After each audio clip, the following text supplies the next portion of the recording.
Assalamualaikum warahmatullahi wabarakatuh. Alhamdulillah rabbil alamin allazi arsala rasulahu bil huda wa dinil haq liyuzhirahu 'alad dini kullihi walau karihal musyrikun. Asyhadu an la ilaha illallah wahdahu la syarikalah wa asyhadu anna Muhammadan abduhu wa rasuluhu la nabiyya ba'dah. Allahumma shalli ala sayidina Muhammad wa ala ali sayidina Muhammad. Assalamu alayka ya Rasulullah. Baik sahabat-sahabat sekalian, kita lanjut pembahasan kita.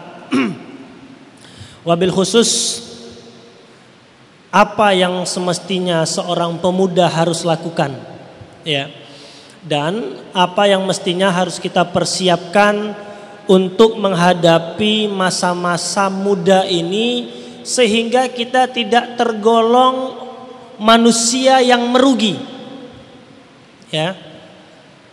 Wal asrin innal insana lafi khusr, ya. Sesungguhnya setiap manusia pasti rugi, kata Allah.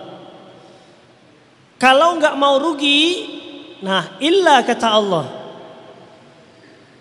Jadi kalau nggak mau rugi, illal ladzina amanu, ini yang pertama.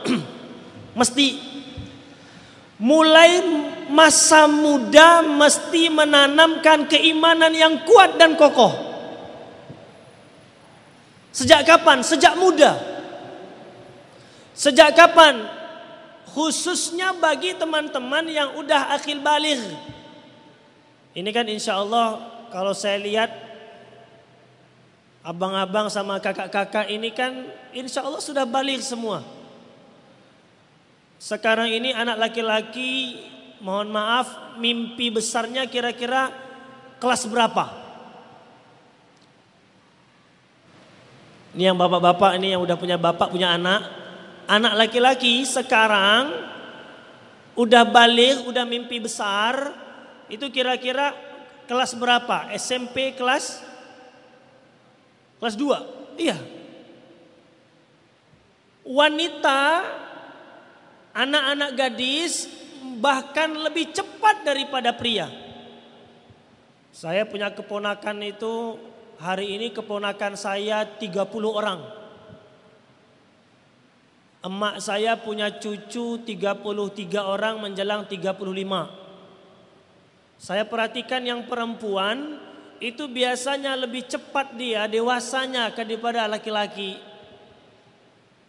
Perempuan lebih cepat menstruasinya. Bahkan bisa jadi sekarang kelas 5, kelas 6 SD. Itu sudah menstruasi.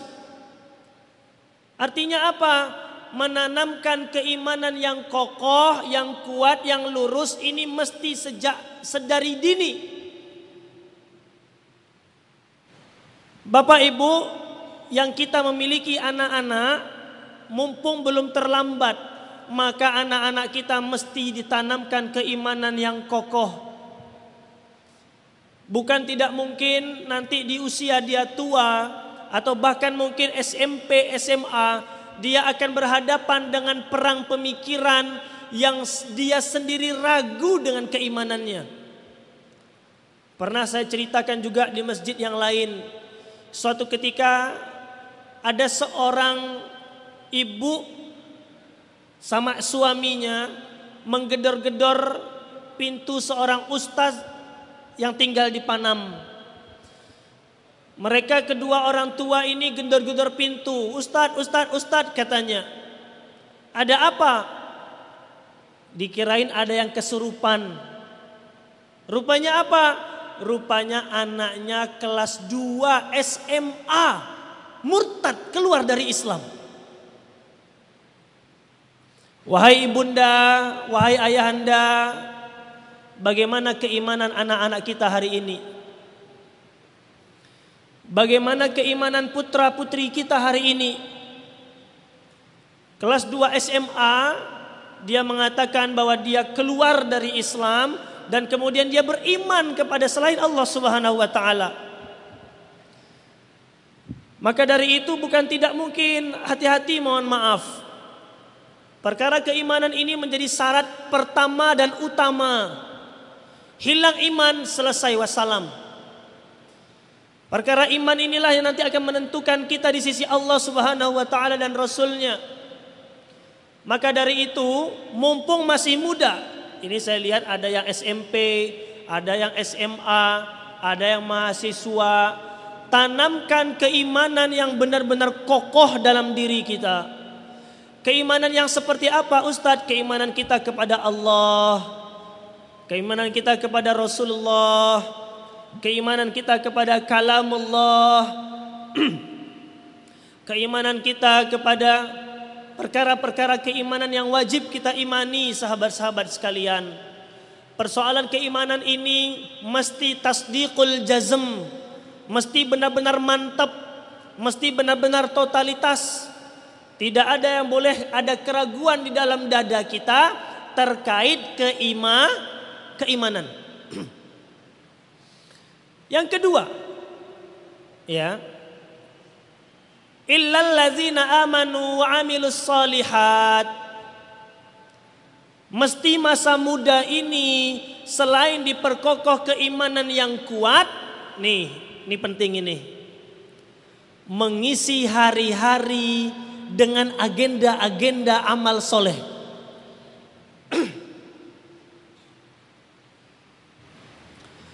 Mesti mengisi hari-hari a'mal yaumiyah fi a'mal solihah. Mesti harus mengisi agenda-agenda harian dengan kegiatan-kegiatan yang kita pastikan bernilai amal soleh. Ustadz, saya pagi kuliah, sampai siang lanjut kuliah, sore kuliah, jadi aman-aman saja Ustadz. Hati-hati. Emang orang kuliah di dalam kelas tidak bermaksiat? Di dalam kelas bisa bermaksiat? Bisa. Di dalam kelas majelis ilmu dosen menjelaskan, apalagi kalau dosen telat masuk ke dalam kelas, bukan tidak mungkin justru mahasiswa-mahasiswi melakukan kemaksiatan. Maka dari itu syarat yang kedua adalah, sahabat-sahabat sekalian, mesti harus kita memastikan agenda-agenda harian kita berisi dengan amal soleh. Kalau dulu di pondok biasanya kita ada catatan harian. Bangun pukul berapa. Jadi dibuat 03.00 sampai 03.45 tahajud. 03.45 sampai 04.45 ngerjakan tugas atau tilawah Al-Quran. 05 sampai 06 salat subuh. 06 sampai 07 nyuci baju, nyuci piring, masak, makan. 07.00 sampai 09.00 kuliah kalkulus 1. Ya. Mesti harus dibuat. Setiap hari. Ya. Karena apa, sahabat-sahabat sekalian? Jangan sampai ada waktu kita walaupun cuma sedikit itu justru malah menjadi peluang kemaksiatan. Kalau bisa justru kita melakukan kegiatan-kegiatan seharian ini benar-benar sudah terdata dengan kegiatan-kegiatan yang sudah kita rencanakan, yang ini isinya semuanya amal soleh. Kuliah jadi amal soleh. Bekerja amal soleh. Tapi pastikan benar-benar kita kuliah itu benar-benar bernilai amal soleh. Contoh 07.00 sampai 09.00 kuliah. Ternyata dosennya tidak datang. Kalau dosen tidak datang, biasanya kita ngapain? Kalau dosen tidak datang, catatan apa yang mesti kita lakukan untuk mengisi kekosongan ini? Buat itu hari Isnin seperti apa, hari Selasa seperti apa, hari Rabu, Kamis, Jumat, Sabtu, Ahad. Kembali lagi Senin, Selasa, Rabu, Kamis, Jumat, Ahad. Selalu begitu. Sehingga apa? Sehingga kita benar-benar memastikan a'malu yaumian, kegiatan-kegiatan sehari kita dalam koridor amal soleh. Ustadz, kami kuliah pagi sampai sore. Apa mungkin ikut majlis ilmu? Ustadz, kami ini kuliahnya jurusan matematika, jurusannya pertanian, jurusannya perikanan. Terus apakah mungkin kami mengisi Senin sampai Ahad ini berisi kajian-kajian keislaman? Bisa teman-teman sekalian. Ayo kita jujur-jujuran. Jujur-jujuran. 24 jam sehari. Hari ini aja. 24 jam sehari. Apakah benar kita sudah melakukan setiap detik, setiap menit, setiap jam yang kita lewati ini amal soleh semua? Ayo jujur dalam diri sendiri, nggak usah dijawab. Jujur dalam diri sendiri, nggak usah dijawab, nggak usah geleng-geleng. Ya. Apakah 24 jam kita sehari ini aja, nggak usah yang ke belakang. Benarkah 24 jam hari ini benar-benar kita memastikan setiap detik, setiap menit, setiap jam ini amal soleh semua? Terus kita ngomong, tidak sempat ngaji loh, tidak sempat ikut pengajian. Akhi, arafta ta'allamti? La bas. Naam. Gak apa-apa ya, saudara-saudara kita dari Maroko menikmati ya, padahal gak ngerti juga bahasa Indonesia. Alhamdulillah, labas ya, gak apa-apa, labas ya. Sahabat-sahabat sekalian, kalau kita mau jujur, benarkah 24 jam kita isi seharian kita ini dengan amal soleh? Kalau enggak, kenapa kita mengeluh terus mengatakan, tidak ada waktu untuk ngaji doh, tidak bisa aku ikut pengajian. Kenapa begitu? Ayo jujur. Handphone saya lagi dicas. Lebih banyak mana megang handphone stalking Facebook daripada baca kitab?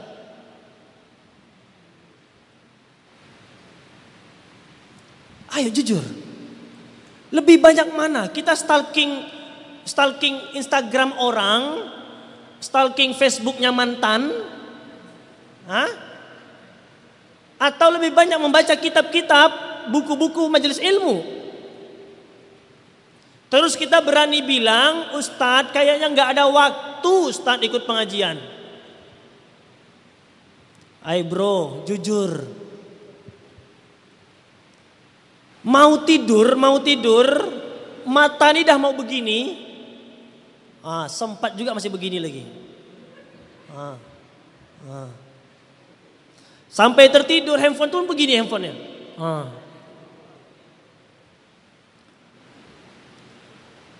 Coba komitmen nih, coba nih ya. Satu hari, nggak usah muluk-muluk. Tahu muluk-muluk ya? Bukan nama orang. Ya, saya punya teman namanya Ardi Muluk namanya. Nggak usah muluk-muluk. Sehari komitmen membaca kitab, membaca buku agama, terserah apapun itu, minimal sehari setengah jam. Tapi benar-benar baca. Ya, bukan 1 lembar, 2 lembar.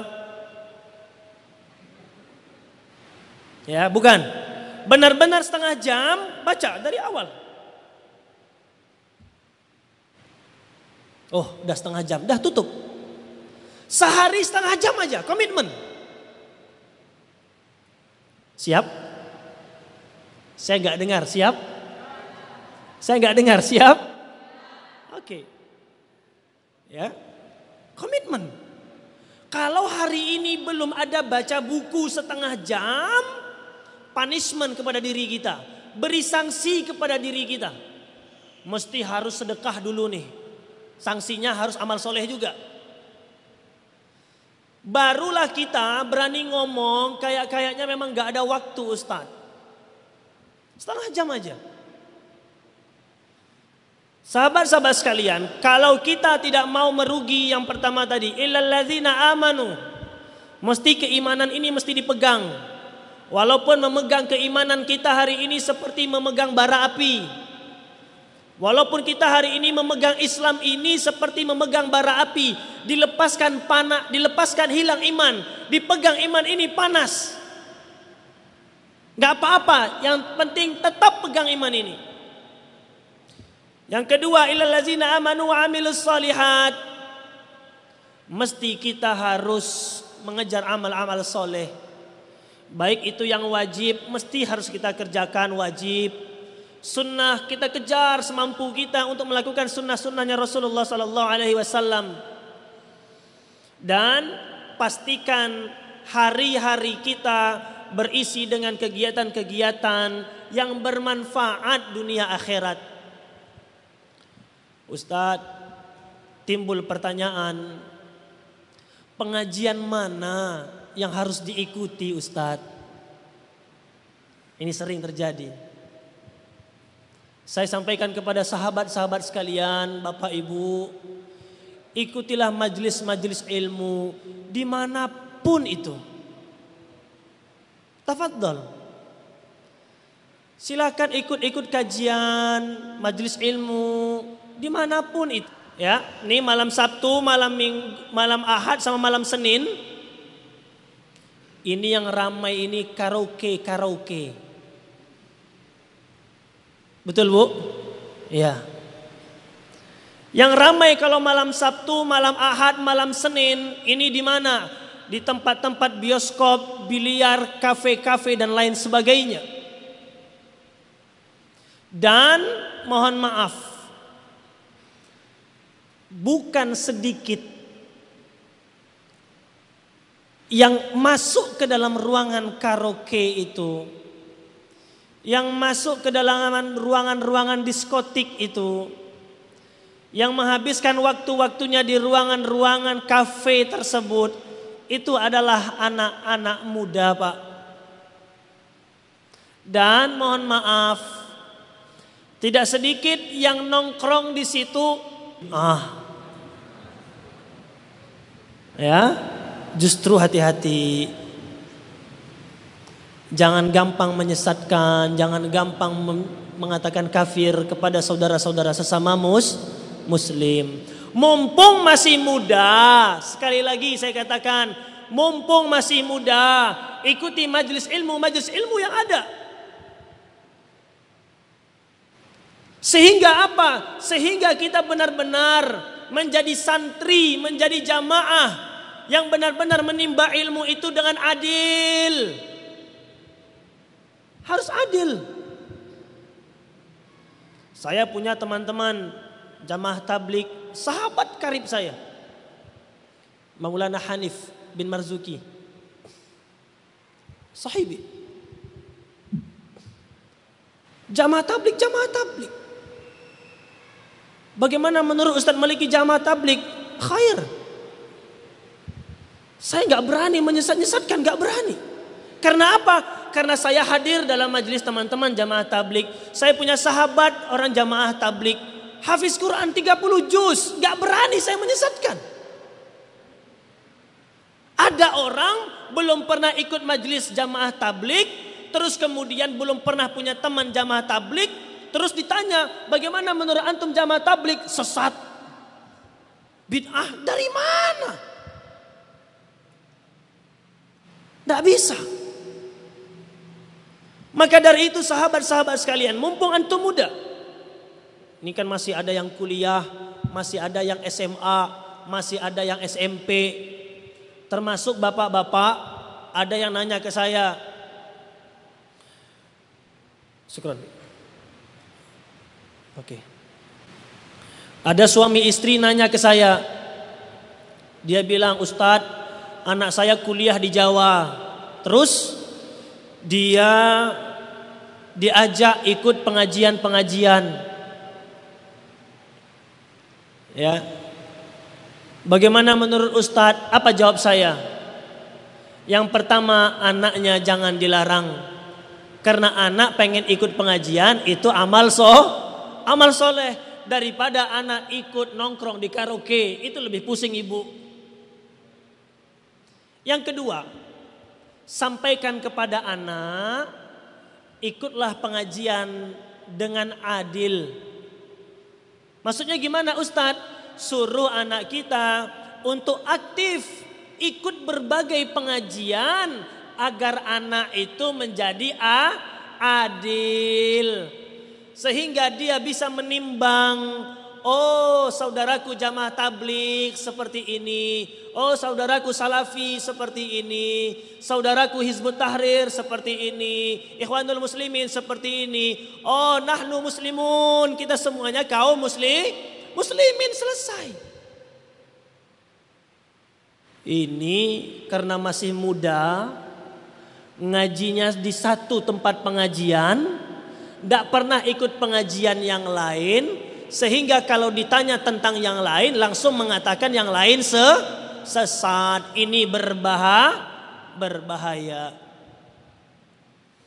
Maka dari itu sahabat sekalian, illal ladzina amanu amilus solihat, perbanyak melakukan amal soleh, berukhuwah dengan berbagai macam saudara kita, mempererat silaturahim, mengisi setiap detik, setiap menit, setiap jam harian kita dengan amal soleh. Dan yang paling utama, sekali lagi, yang paling utama bagi anak muda adalah majlis ilmu. Majlis ilmu.